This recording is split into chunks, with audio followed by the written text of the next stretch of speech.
Hey, De'Aaron. Hey, De'Aaron Fox. What are you doing, buddy? We need you down here in San Antonio town. Spurs got wrecked by the Clippers. They only won, or rather, the Spurs only lost by 12. But if you watch the game, we just got smashed in the fourth quarter. Kawhi was hearing the boo birds. Personally, I'm over Kawhi. I'm not mad at him anymore. Helped us win a championship. Then he went on to be in his hometown of LA. So personally, it's whatever for me. But yeah, if I was at the game, I would have booed the shit out of him as well, just out of my hometown spirit. But yeah, he wrecked us. 27 points on only 29 minutes, 7 assists. He's just making all these crazy mid-range shots that he always does. Zubac had 21 points and 22 rebounds. He just crushed us on the glass. Wemby cannot box this dude out. This guy always plays well against Wemby, just with his low center of gravity or with how strong he is, whatever it is. He kicked our ass. James Harden had 21 points and 11 assists, so he killed us with a double double. Powell had 27 as well, so his 27 to go along with Kawhi's. He shot 9 for 15. I think Powell was their leading scorer, so they just had a great game overall. Really, I think a lot of teams would have had trouble beating the Clippers tonight when four of their starters go over 20 points. Batum chipped in 12 off the bench on 4 for 5 shooting as well from the field, 3 for 4 from 3. So, yeah, just a really good collective team effort from the Clippers, and they're just the better team than us right now. And, they look like it, and we lost.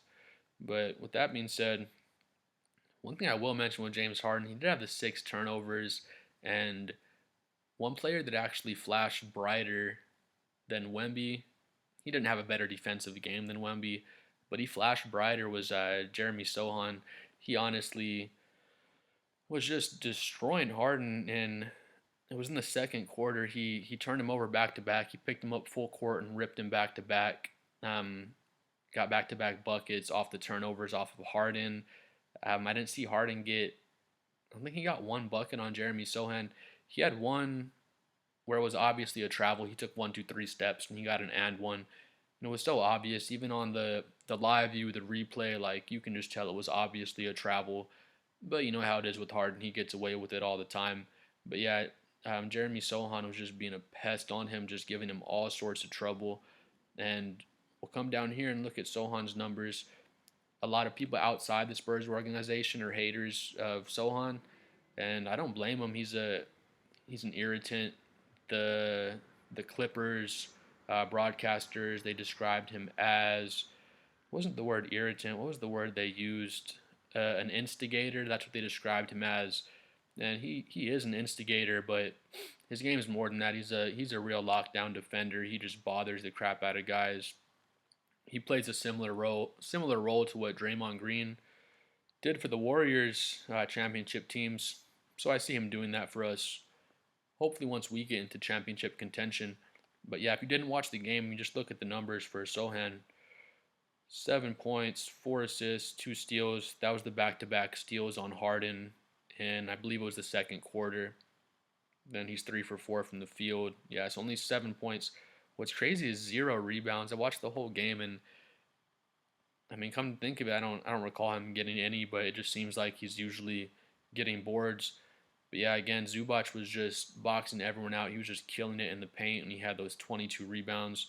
So I mean, crazy enough, Jeremy didn't even get himself one rebound. So if you see 7 points, 4 assists, 2 steals, one turnover, you'd think he didn't have a big impact, but he had a giant impact on the defensive end. He was just making it super, super hard for Harden. He got switched on into Kawhi a couple of times, and I think Kawhi missed at least 2 shots over Jeremy as well. So yeah, he just makes a huge impact defensively. Now you don't see that on the stat sheet. You only see that if you watch the game. Um, all right, back to De'Aaron Fox. Please come and help us, bud. We need you. Come down to San Antonio. I know your wife wants you to, and I know you want to as well. You have friends and family in Houston, I think, too. So just drive down the street. You can see your family in Houston. They can come up to San Antonio to watch the games. It'll be a whole family affair, De'Aaron. But yeah, Devin Vassell, Stephon Castle. If it looked like one of them was playing for their job, it looked like Stephon Castle was the one that had a fire under his ass and kind of knew. I guess the importance of this game, we may or may not make the trade for De'Aaron, but if we do, they're saying one of these two guys has to go in the trade to make it happen. It would have to be Vassell, unfortunately. Vassell would play better next to De'Aaron Fox's play style, with him being, I don't call him a spot up shooter. He's an all around scorer, but he can be a very good spot up corner 3 point shooter. That's one of his best strengths, is being able to do that. Where Castle is not a good 3 point shooter, but Castle was 8 for 15 tonight, 20 points, the 2 steals. He's locked down defense. He's already elite defense as a rookie. He gets in the paint whenever he wants to. He just bullies. He just bullies grown men. He's so strong and already just so good as a rookie. Where Vassell, he's 25. De'Aaron Fox is 27. Um, but De'Aaron just turned 27, so he's only 2 years, maybe a little more, but basically 2 years older than Vassell. And Vassell, like I said, just turned 25. He had 19 points, 3 assists, 7 for 17 from the field, 3 for 9 from three. But like I said, with Vassell turning 25, it feels like he's kind of already entered his prime, or it feels like if he's not at his ceiling, he's very close to his ceiling. So we can get De'Aaron Fox and keep Vassell. Of course, I'd love to do that. He would be a good fit next to De'Aaron Fox with the team. But you know, I just think to make the money work with his contract, he might have to be included in the trade. If they say Stephon Castle's a must in the trade, like it's a no go, it's not happening. We're not trading you Stephon Castle. If I was our GM RC Buford, Stephon just has too much potential. He's still young, and he's gonna be such a great player in the future. But yeah, I mean, hopefully we can swing the trade for De'Aaron. But on to Wembanyama's night. Before I get there, real quick, I'm at a whopping 6 subscribers, trying to get to 10 by the end of the day if I can. So if you enjoyed the video, please like and subscribe. Back to Wemby's night.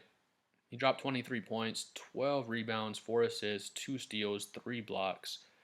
He shoots 50% from the field on 8 for 16, 3 for 6 from 3, 4 for 5 on his free throws. So like I said, that shows how great Wemby is, and it shows how Sohan's impact is not reflected in the stat sheet.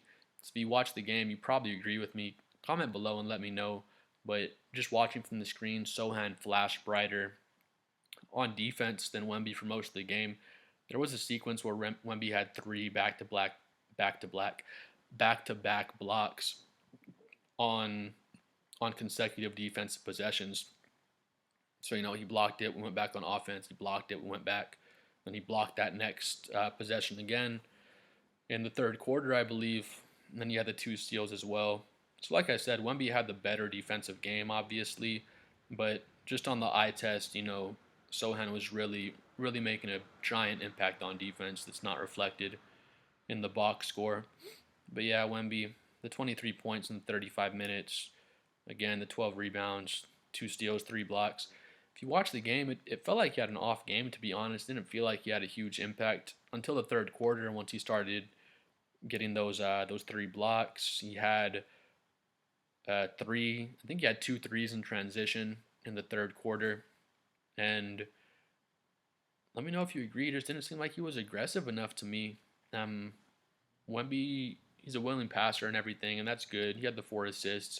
He's not a ball hog type of player, of course, but I kind of want to see him be one sometimes. There was a point in the game where Zubac is coming behind Wemby, and Wemby kind of tries to box out, I guess. The shot goes in, but Zubac kind of, I guess, shoves him a little bit in the back. He didn't shove him very hard at all. I love Wemby, of course. The Spurs are my team, but Wemby just has a high center of gravity. I don't know what it is, or I don't want to say he flopped on that play. It didn't look like it, but he got pushed over really easily, and I guess Wemby didn't like it. Zubac is going back up the court, and then Wemby gets up real fast, and he starts chasing him like he's about to run it behind him and just freaking whop him in the back of the head. But people get in between them or whatever, and then Wemby's not going to beat Zubac in a fight. To be honest, I hate to say it, but I did like to see Wemby get a little fiery at least and get up and be pissed off. And then also just throughout the game, Wemby seemed kind of irritated throughout the game, especially going into the fourth. He seemed irritated these past few games. Honestly, we've lost 8 of our last 10 games. So yeah, the frustration has been showing in Wembanyama, in my opinion, at least going into the fourth quarter. After the third, we're usually right in the game still in most of these games, and then in the fourth we just fall apart. And like I said, if I have to pick Devin Vassell or De'Aaron Fox, I'm picking De'Aaron Fox, to be honest. I'd love to keep Vassell with De'Aaron if we could, but trade talks just keep heating up. We keep hearing more and more about the packages and what the Kings would want. And it seems like Castle or Vassell is a must is a must in what they would want. And again, like I said, Castle's off the table. We're not trading Stephon Castle. If that's a must in their package, then it's just not happening. And I said in my last video, from my point of view, we have all the leverage, we have all the chips on the table as the Spurs, because De'Aaron Fox already said, I want to go to San Antonio. He's a free agent after this next season, so after 25-26, going into that 2026 off season, he'll be a free agent, and then he can just come and sign with the Spurs if he wants to at that point. So the way I look at it, we can get De'Aaron Fox next off season if the Spurs is the only location that he wants to come, only destination he wants to go to. It seems like Houston's on the table too, and they're kind of trying to put together a trade package as well. But it seems like Houston or San Antonio. But I'm pretty sure he already verbalized that he wants to come to San Antonio. He wants to play with Wembanyama. So if we can get him, but we have to give up Vassell. That's where it's so tough. Comment below and let me know what you think. Because if we can get him, right now before the season is over, we can make a push. We can finish 6, 7, or 8 seed most likely with De'Aaron Fox alongside Wembanyama. We have an actual superstar player next to him. And Wemby's, of course, the first option as far as the hierarchy goes. But night to night, there's no like one or two option really. De'Aaron might score 25, 35, 40 points one night, then Wemby might do the same thing the next night. Like it will be a true superstar point guard playing alongside him who can get his own buckets. And De'Aaron's just such a great ball handler, playmaker. He's so quick at getting to the rim, and then Wemby can stretch the floor out to open up the paint for him. They would just be a perfect match, to be honest. But yeah, if you made it to the end of the video, please like and subscribe. Please comment below what you think as well about our performance versus the Clippers. Just what you think about Wemby's, I guess, what's the word I'm looking for? Just how he's looking on the court. If you think he looks frustrated as well, because from what I'm seeing, he looks like he wants the Spurs to make a move. In my eyes, I was thinking about it during the game. I'm thinking, man, I don't want us to trade Vassell. I'm sure Wemby likes Vassell and has a good relationship with him as well. And for us, we've known Vassell for years. He's been on the Spurs his whole career already. So, we have more of an emotional attachment to Vassell. But I love Wemby more than Vassell. I think we'll all agree with that. That's just business. And if I was Wembanyama, I'd be looking at it like, yeah, I like Vassell. I've been with him a year and a half now, but he's kind of just my coworker, unfortunately. But that's just being honest. If I can get De'Aaron Fox, then he can be here and play with us for freaking 8 years. He's only 27, so he'll be 35 in 8 years, and maybe the Spurs win, I don't know, 2 or 3 championships.